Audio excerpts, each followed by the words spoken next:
बल्लार शाह नाम के गांव में राजकुमार नाम का एक लड़का रहता था। राजकुमार के पिताजी साल 1950 में रेलवे में काम करने लग गए थे। हाल ही में उसके पिताजी दामोदर का देहांत हो चुका था। जब ये बात दामोदर के दोस्त को पता चलती है तो वो राजकुमार से मिलने आते हैं। वो कहते हैं, बेटा, मुझे माफ करना, मैं देर से आया, पर मुझे अभी अभी पता चला कि दामोदर नहीं रहा। अपना ख्याल रखना बेटा, और किसी बात की जरूरत हो तो बेझिझक बोलना। ऐसा कहकर दामोदर का दोस्त दामोदर के तस्वीर को प्रणाम करके वहां से चला जाता है। कुछ दिनों बाद राजकुमार के दोस्त की शादी रहती है। तब राजकुमार का एक दोस्त आता है और उसे कहता है, अरे यार की शादी है, पर समझ नहीं आ रहा है कि कैसे जाए शादी में। हाँ यार, अगर एक कार होती तो हम आराम से जा पाते। तभी राजकुमार को एक आइडिया आता है। राजकुमार अपने पिताजी की पुरानी ट्रेन देखता है और अपने दोस्त से कहता है, अरे दोस्तों, इतना परेशान होने की जरूरत नहीं है, मेरे पास इसका उपाय है। मेरे पिताजी के पास एक 1950 की मैजिकल ट्रेन है, हम उसी को रिस्टोर करेंगे और शादी के लिए ट्रेन से ही चले जाएंगे। राजकुमार का आइडिया दोस्तों को बहुत पसंद आता है। राजकुमार भी उस ट्रेन को रिस्टोर करने देता है। रिस्टोर करने से पुरानी ट्रेन काम में आती है। फिर शादी का दिन आता है। राजकुमार और उसके दोस्त ट्रेन में जाते हैं। ट्रेन शुरू हो जाती है। तब सिद्धार्थ नाम का एक राजकुमार का दोस्त ज्योतिषी को फोन लगाकर बात करने लगता है। वो कहता है, ज्योतिषी जी, मैं ट्रेन चढ़ चुका हूँ। अब मुझे बताइए कि मैं कौन से दिशा में बैठूं ताकि मुझे भी शादी के लिए अच्छी लड़की मिले। तुम ईस्ट साइड में बैठो बेटा, देखना ट्रेन से उतरते ही तुम्हें अच्छी लड़की मिल जाएगी। सिद्धार्थ ज्योतिषी के मुताबिक ईस्ट साइड में ही बैठता है। तीनों दोस्त मस्त बैठकर एंजॉय करने लगते हैं कि तभी सिद्धार्थ कोल्ड ड्रिंक में शराब मिलाकर पीना चालू करता है। उसी ट्रेन में एक परिवार भी सफर कर रहा होता है। उनका 10 साल का एक मोटा सा लड़का होता है। तीनों दोस्तों को कोल्ड ड्रिंक पीते हुए देख उसका भी मन करता है और वो लड़का पास आकर कहता है, अंकल अंकल, मुझे भी कोल्ड ड्रिंक चाहिए, मुझे वो बहुत पसंद है। अरे नहीं बेटा, ये तुम्हारे पीने की चीज नहीं है। पर वो लड़का उनकी बात नहीं सुनता और जिद करने लगता है। तीनों दोस्त उसे कोल्ड ड्रिंक नहीं देते। तब वो लड़का सिद्धार्थ को एक जोर से मुक्का मारता है और उसकी कोल्ड ड्रिंक छीन लेता है और उसे पी जाता है। तीनों दोस्त उसके तरफ देखते ही रहते हैं। थोड़ी देर के बाद बेचारे उस बच्चे को चक्कर आने लगती है और वो बेहोश हो जाता है। ये देखकर उस लड़के के माता पिता तीनों से झगड़ा करने लगते हैं कि तभी टीसी वहां पर आता है और कहता है, अरे क्या शोर मचा रहे हो, चलो टिकट निकालो। टिकट की बात सुनकर राजकुमार उस टीसी से कहता है, अरे किस बात की टिकट, ये मेरे पिताजी की मैजिकल ट्रेन है, हम क्यों दे टिकट। क्या कहा, तुम्हारे बाप की है ये ट्रेन? अबे जा बे जा, बड़ा आया। और वो वहां पे क्या छिपा रखा है पीछे, दिखाओ मुझे। अरे कुछ नहीं सर, कुछ नहीं, ये तो बस कोल्ड ड्रिंक है। अरे बहुत देखे ऐसे कोल्ड ड्रिंक पीने वाले, दिखा मुझे। टीसी वो जबरदस्ती बोतल निकालकर पीने लगता है। उसे वो बहुत पसंद आता है। वो कहता है, अरे वाह, ये क्या है रे, पहले धार की लगती है, क्या मिलाया इसमें? टेस्टी है बहुत। ऐसा कहकर वो भी पीते हुए एंजॉय करने लगता है और पीकर वो भी शोर मचाता है। तभी उन सब की शिकायत पुलिस को जाती है। पुलिस मतलब राजकुमार के ही पिताजी रहते हैं।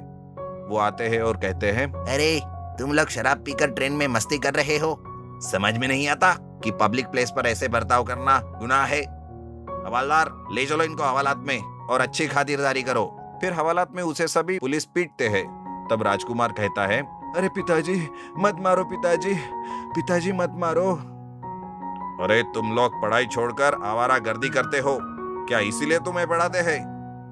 ऐसे ही राजकुमार और उसके दोस्त को बहुत मार गिरती है। तब सुधाकर, ये क्या हो रहा है, बेटे को कितना उठा रहा हूँ फिर भी नहीं उठ रहा। ऐसा सोचकर एक बकेट पानी उसके ऊपर डाल देते हैं। राजकुमार चौंक कर उठ जाता है और तब उसे पता चलता है कि वो एक कोई सपना देख रहा था। एक बार बदलापुर नाम के गांव में भोला और सुमन नाम के पति पत्नी रहने आते हैं। आते ही दोनों भोला आलू चाट का ठेला चालू करते हैं। भोला बहुत ही स्वादिष्ट आलू चाट बनाता था। पहले ही दिन भोला अपना भोला आलू चाट का ठेला गांव के चौराहे पर लगाता है और कहता है, आओ आओ, नया स्वादिष्ट आलू चाट मजे से खाओ। उसके ठेले से आलू चाट की खुशबू दूर दूर तक जाती रहती है। तभी वहाँ एक पहलवान आता है और वो उससे कहता है, अरे सुनो, तुम गांव में नए दिख रहे हो, लेकिन क्या गजब की खुशबू आ रही है। हाँ, मेरा नाम भोला है। एक बार मेरे हाथ से बनी हुई आलू चाट खाओगे तो बार बार खाते ही रहोगे। ठीक है, इसी बात पर एक प्लेट दे ही दो आलू चाट, लेकिन हाँ, थोड़ा चटपटा और तीखा बनाना।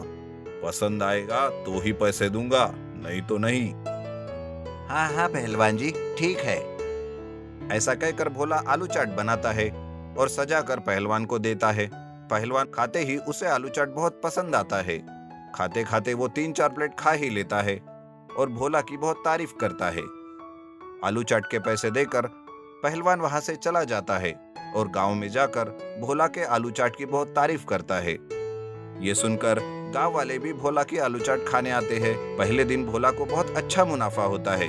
वो घर जाता है और बीवी से कहता है, सुमन, कल से तुम्हें भी चलना है ठेले पर, मेरी मदद हो जाएगी। लगता है लोगों को पसंद आई तुम्हारी आलू चाट। हाँ, एक पहलवान ने गांव भर में मेरी खूब तारीफ की। इस वजह से आज का तो सारा आलू चाट खत्म ही हो गया। ठीक है, कल से मैं भी आ जाया करूंगी। इस तरह दोनों पति पत्नी मिलकर बहुत मेहनत करते हैं। उनके मेहनत का फल भी उन्हें मिलता है। भोला आलू चाट गांव में बहुत प्रसिद्ध होता है। आलू चाट खाने के लिए लोगों की भीड़ उमड़ती है। ये देख एक दिन सुमन कहती है, क्यों ना हम अपने ठेले के सामने शहर के जैसी कुर्सी और टेबल लगाए।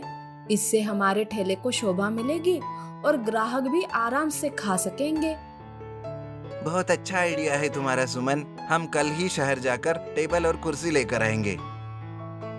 दूसरे दिन भोला और सुमन शहर जाकर टेबल कुर्सी लेकर आते हैं और भोला उन्हें अपने आलू चाट ठेले के सामने सजाता है, जिस वजह से उसके सेंटर का रूप बदल जाता है।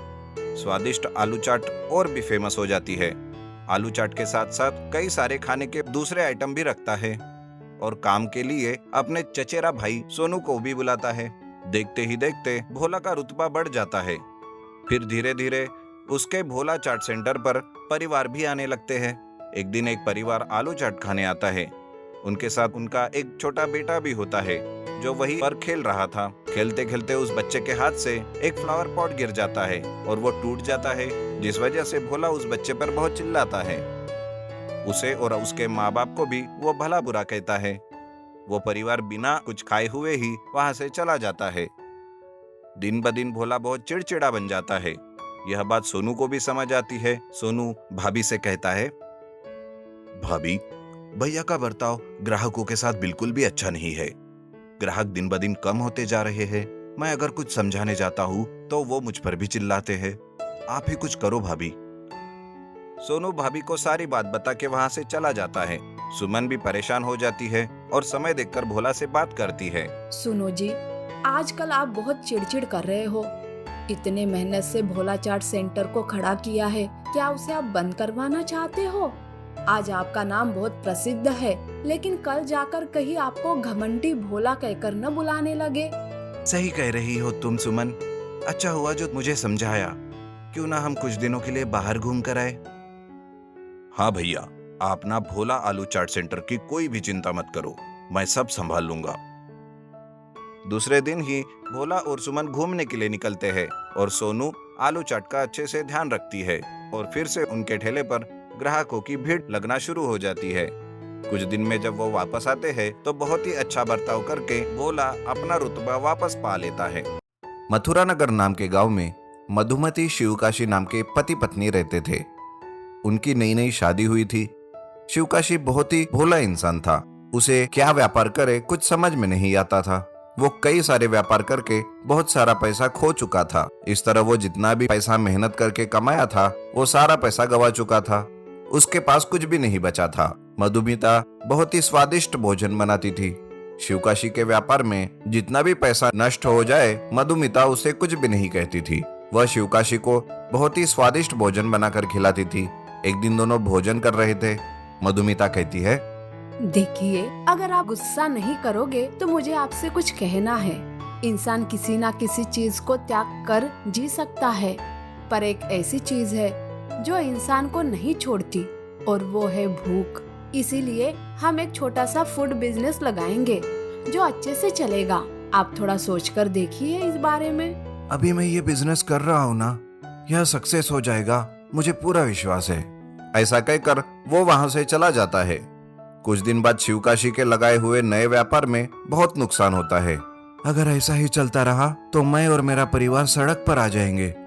मुझे कुछ ना कुछ करना होगा। मुझे मेरी पत्नी और मेरे आने वाले बच्चों को खुश रखना है। ऐसा सोचकर वो अगले दिन से मधुमिता के बनाए हुए सारे व्यंजन को एक एक करके उनका स्वाद देखता गया। मधुमिता के बनाए हुए सारे व्यंजन बहुत ही स्वादिष्ट थे। उन्हें देख शिवकाशी को एक ख्याल आता है, अगर मैं मधुमिता से पानी पूरी बनवाकर उस पानी पूरी को अगर गांव में बेचूंगा तो बहुत सारा पैसा कमा सकूंगा। ऐसा सोचकर उसके मन में एक छोटा सा विश्वास जागता है और वो तुरंत जाकर अपनी पत्नी को यह बताता है, मधुमिता, जो तुमने कहा वो सही है। हम फूड बिजनेस स्टार्ट करते हैं। तुम पानी पूरी बनाकर देना, मैं उसे बेचा करूंगा। आप पानी पूरी कैसे बेचोगे? हमारे पास ठेला नहीं है। अरे मैं ले आऊंगा। ऐसा कहकर वो बहुत सोचने लगता है। बहुत सोचने के बाद उसे एक ख्याल आता है। वो अपनी साइकिल के दोनों व्हील्स को निकालकर उसके दोस्त के साइकिल के दोनों व्हील्स भी निकालकर उन चारों व्हील्स पर एक चकला रखता है और उसे ठेले का रूप देता है। उस ठेले को रंगों से सजाकर वो पानी पूरी की गाड़ी बनाता है। एक दिन वो अपनी पत्नी से कहता है, मधु, आज से हम अपना पानी पूरी का व्यापार शुरू करते हैं। ठीक है जी। ऐसा कहकर मधुमिता शिवकाशी को पानी पूरी बनाकर देती है। शिवकाशी उसे अपने ठेले पर रखकर प्लेट ₹5 का बोर्ड लगाता है और वो अपने गांव के भीड़ भाड़ वाले इलाके में गाड़ी को ले जाता है। पहले तो लोग उस पानी पूरी की गाड़ी को बहुत ही अजीब से देखने लगते हैं। अरे ये क्या, शिवकाशी ने पानी पूरी का ठेला लगाया है। एक हफ्ता बीत जाता है पर कोई भी शिवकाशी के पास पानी पूरी खाने नहीं आता। ये क्या, कोई भी मेरे ठेले के पास क्यों नहीं आ रहा? ये पानी पूरी तो बहुत ही स्वादिष्ट है, फिर भी कोई नहीं आ रहा। बहुत सोचने के बाद शिवकाशी को समझ में आता है, गांव वालों ने कभी भी मधुमिता के हाथ से बना भोजन का स्वाद नहीं चखा। इसी वजह से कोई भी पानी पूरी खाने के लिए नहीं आ रहा है। पहले इन लोगों को स्वाद बताना होगा। ऐसा सोचकर वो पहले दिन पानी पूरी का मुफ्त का बोर्ड लगाता है। उस बोर्ड को देखकर एक बच्चा उस पानी पूरी के ठेले के पास आता है। एक प्लेट पानी पूरी देना अंकल। बच्चे को पानी पूरी बहुत पसंद आती है। वो और 2 प्लेट पानी पूरी खाता है। थोड़ी देर बाद वहां बच्चा जाकर अपने दोस्तों को लाता है। वो सारे बच्चे पानी पूरी खाकर कहते हैं, अरे ये पानी पूरी बहुत ही स्वादिष्ट है। ऐसी पानी पूरी हमारे गांव में कहीं नहीं है। इस तरह एक के बाद एक उस पानी पूरी के पास सारे गांव वाले आते हैं। सारे गांव वालों को पानी पूरी बहुत पसंद आती है। अगले दिन से शिवकाशी प्लेट पानी पूरी ₹10 का बोर्ड लगाता है और वो गली गली घूमकर पानी पूरी बेचने लगता है। देखते ही देखते बस कुछ ही दिनों में शिवकाशी की पानी पूरी आसपास के गांव में भी मशहूर हो जाती है। शादी और दूसरे छोटे छोटे फंक्शंस में उसे पानी पूरी के ऑर्डर मिलने लगे। शिवकाशी ने जैसे सोचा था वो कर दिखाया। इस तरह वो खूब पैसे कमाता है और अपने परिवार के साथ खुश रहता है।